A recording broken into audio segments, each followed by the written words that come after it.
انسان کی فطری خواہش ہے کہ اس کے گناہ معاف ہو جائیں اور اس کے ساتھ عفو و درگزر کا معاملہ ہو۔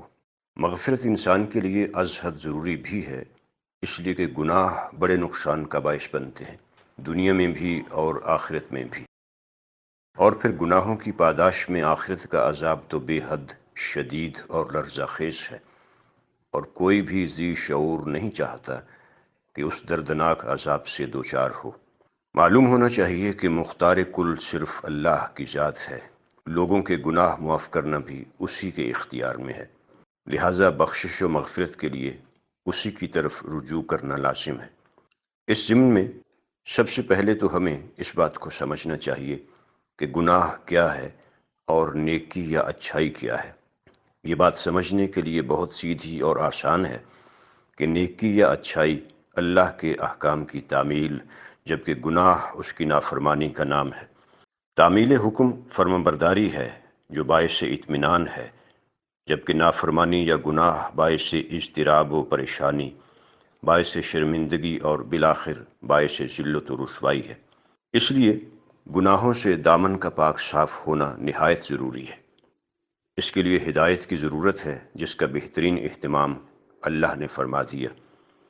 الہامی رشد و ہدایت کا ایسا اہتمام کہ جس کی کوئی مثال نہیں، جس کے ساتھ انسان کی انسانیت، اس کی تمام تر عزت و عظمت، فوز و فلاح اور مغفرت و نجات وابستہ ہے۔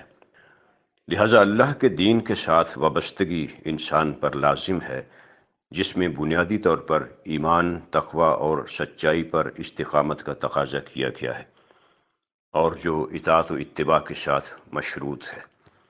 اس کے نتیجے میں اللہ کی طرف سے انسان کو اصلاح کردار اور مغفرت کی ضمانت دی گئی ہے۔ اللہ کے دین میں سب سے پہلے تو بلا تخصیص سب لوگوں کو دعوت ایمان و اسلام دی جاتی ہے، اور پھر جو اس دعوت پر لبیک کہتے ہیں، ایمان کے زیور سے آراستہ ہوتے ہیں، ان کے لیے فلاح کی ضمانت ہے اور گناہوں کی مغفرت کی بشارت۔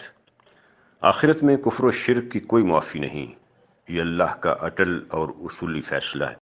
البتہ اہل ایمان کے لیے اللہ کے ہاں تسلی، اطمینان اور حوصلہ افزائی کا بہت سامان ہے کہ وہ حسب استطاعت فرمانبرداری اختیار کریں تو ان کے لیے ثواب ہی ثواب اور بلندی درجات ہے، اور اگر ان سے گناہ سرزد ہو جائیں اور وہ توبہ و استغفار کریں تو ان کے لیے مغفرت ہی مغفرت ہے۔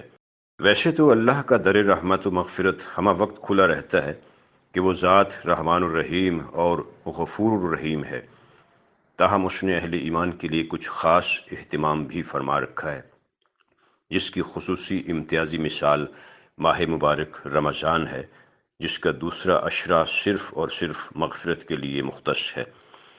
رسول اللہ صلی اللہ علیہ وسلم نے اسے عشرہ مغفرت قرار دیا۔ آپ جانتے ہیں رمضان بہت خاص ہے، ماہ صیام اور ماہ قرآن دونوں حوالے خاص ہیں جو کسی تفصیلی تعارف کے محتاج نہیں، اور یہی منفرد اور ممتاز حوالے اس ماہ مبارک کی پہچان اور فضیلت کا تعین کرتے ہیں۔ اللہ نے اس ماہ مبارک کو اپنا مہینہ قرار دیا۔ نماز، روزے اور تلاوت قرآن میں ریاضت اور مشقت اٹھانا اہل ایمان کے ایمان کو خالص اور پختہ سے پختہ تر کرتا ہے، جس کا خصوصی اہتمام اسی مہینے میں ہوتا ہے۔ کثرت سے گناہ معاف ہوتے ہیں، اور بالخصوص دوسرے عشرہ رمضان کا تو فلسفہ ہی یہ ہے۔ ضرورت اس امر کی ہے کہ اس ماہ مبارک کی اس طرح قدر کی جائے جیسا کہ اس کا حق ہے، جیسا کہ اس حوالے سے ہمارے پاس رسول اللہ صلی اللہ علیہ وسلم کا اسوہ حسنہ ہے۔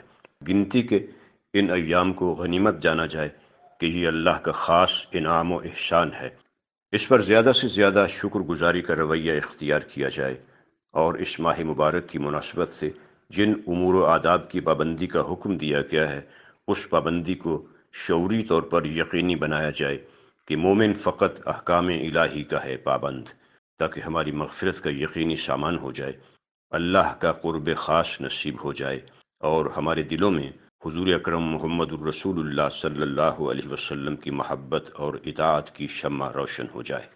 This program is the sole property of Pakistan Broadcasting Corporation, Islamabad. Piracy in this regard is illegal.